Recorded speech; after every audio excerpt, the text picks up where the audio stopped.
was 2004.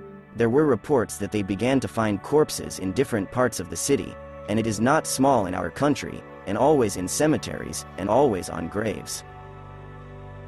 A cemetery watchman passes with an evening round. Everything is fine, calm, but in the morning it's the other way around. There was no clear pattern in the time between the discovery of the body.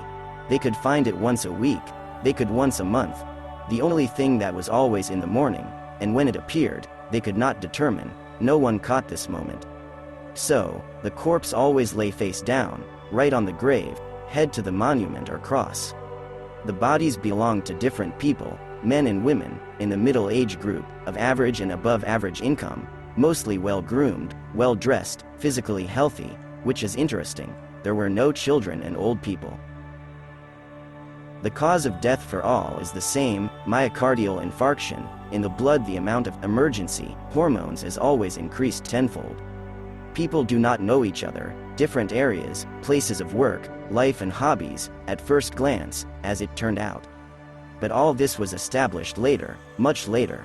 In the meantime, there were 3 undiscovered bodies at our police station, and we didn't know about others like that. It seems that death is not criminal. He died of fear, as they say, but it's still somehow strange that it's so young and everyone is the same. We paid attention to this at the end of the year. At the general report, 1 police station reported, the second. In general, they counted only 18 bodies throughout the city, and then everyone was not laughing. As a result, the authorities united all cases under one head. I also entered there. The strange circumstance that united all these people was revealed later, thanks to Max, our forensic expert.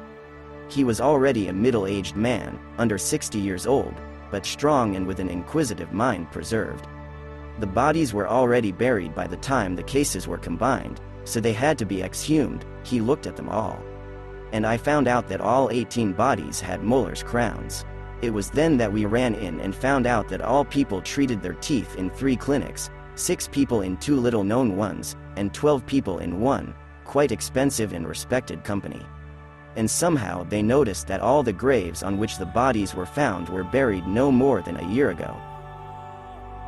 We checked the clinics, everything is clean, medical records are kept, the doctors are all with experience and the necessary certificates, all the conditions are on top.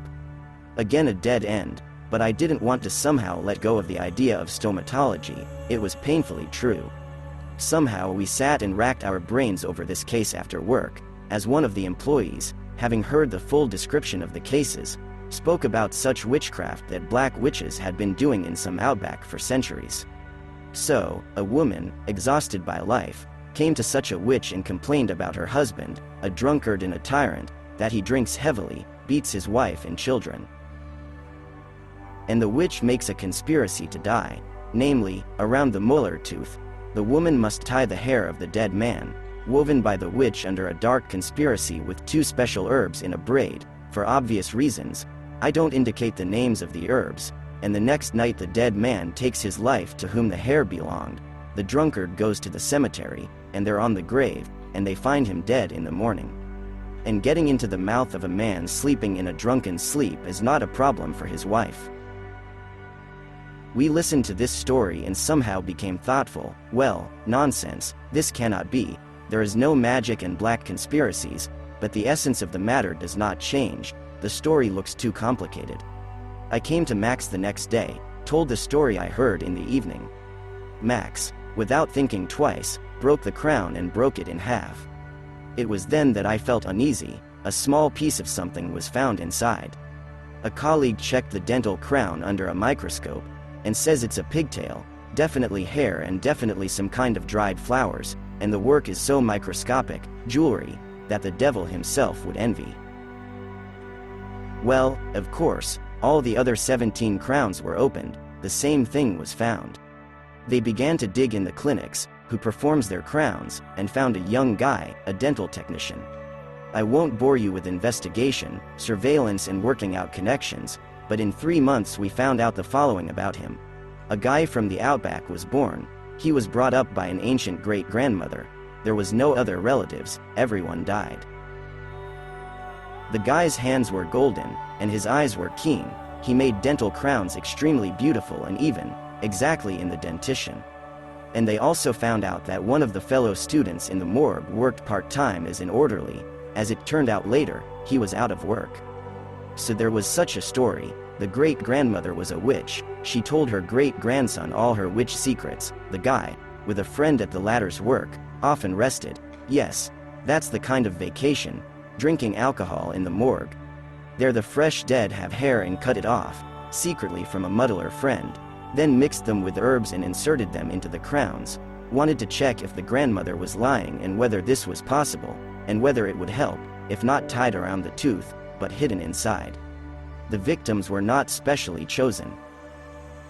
The guy was sitting at the interrogations with a confident face. He knew that you couldn't tie magic to his accusation. He told, without hiding, "They say, this is a coincidence, nothing more. But do not leave, scoundrel, from justice." Max wrote in the reports that a potent substance was found in all 18 crowns, so people were poisoned, they say, and died, before that, having gone, as they say, with their heads and leaving for the cemetery, they say, some kind of drug everyone has the same clinical picture called. I don't know what kind of substance he attributed, and how in general, but the guy was convicted of premeditated murder of 18 people. A forensic examination showed that he was sane. 10 years later he learned about his further fate. He died in the zone. His heart could not stand it. They say the devil took him. You have to pay for everything. Thank you for your attention. Subscribe to the channel.